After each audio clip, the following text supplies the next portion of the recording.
We have some breaking news regarding the Vegas Golden Knights. Apparently, Robin Lehner already has a 5-year agreement waiting to be signed. What does this mean for the future of Marc-Andre Fleury in Vegas? We'll discuss this whole scenario coming up next.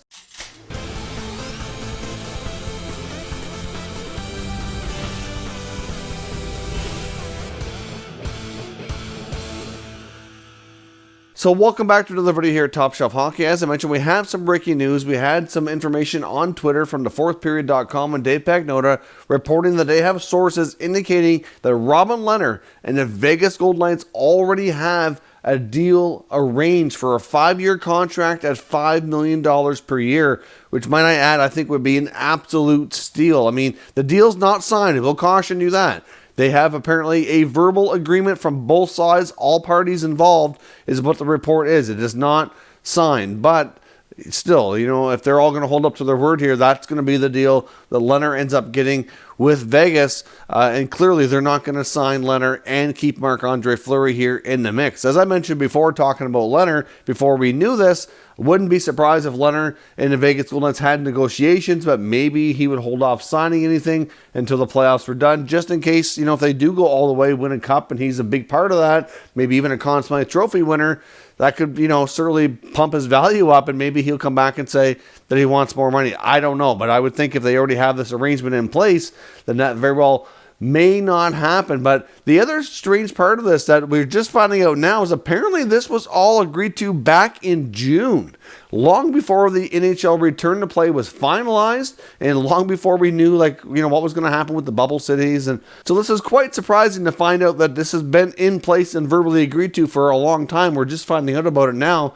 because it's not signed and obviously not announced. The Golden Knights intend to announce the deal once their season comes to an end, whenever that may be here. Obviously, right now they're in the conference final against the Dallas Stars for the Western Conference Championship for the right to play for the Stanley Cup. So they could be playing here for a little while yet. So it's difficult to say when we're going to get confirmation from the actual Golden Knights organization on his contract. But clearly, we've already said the writing seems to be on the wall here that they want to sign Lehner, and Fleury would have to go because there's just no way they can afford both. Fleury still has 2 years on his deal at $7 million per season, which is going to be a difficult contract for them to trade, given the fact that it's a lot of money. Teams are in a bit of a cap crunch. He's getting a little bit older. He's still a good goalie, but he hasn't been quite as good as he was a few years ago. But maybe with a new fresh start, maybe he'll be rejuvenated again and play like he did his first year in Vegas.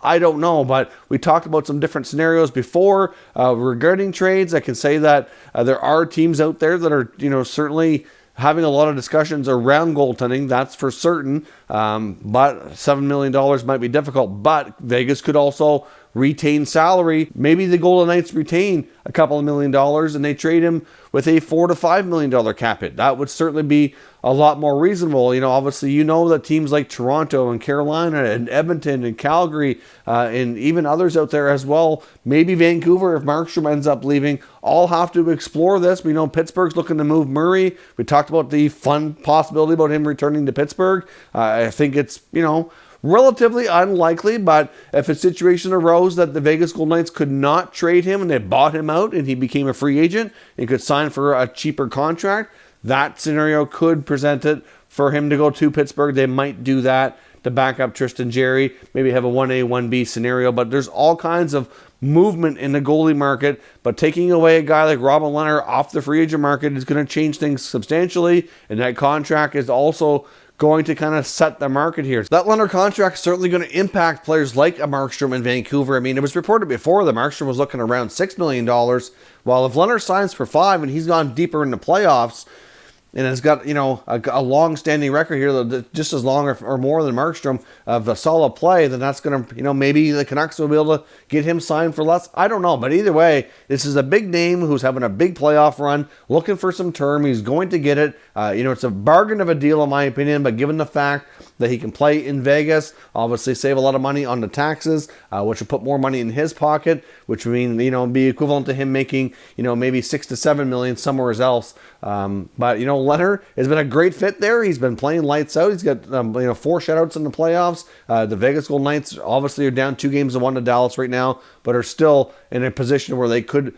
make yet another appearance in the Stanley Cup Finals and maybe even win themselves the Stanley Cup. Hard to say, but regardless of what happens, this is some pretty substantial news with how they want to move forward with their franchise. So let me know what you think on the Lehner contract. Obviously, like I said, they'll put ink to paper once the playoffs are done. And where does Fleury end up? Do they find a trade, even if they have to retain a little bit of salary, that's a lot cheaper and less of a long-term commitment than a buyout would be? And with all the teams out there looking for goaltending, where could Fleury end up next season? Let me know your thoughts down in the comments and we'll discuss further. If you're new to the channel, consider subscribing and turning on your notifications so you don't miss any future content, and give this video a thumbs up if you enjoyed it. I'd appreciate it if you did. As always, thank you for watching, and I'll catch you next time.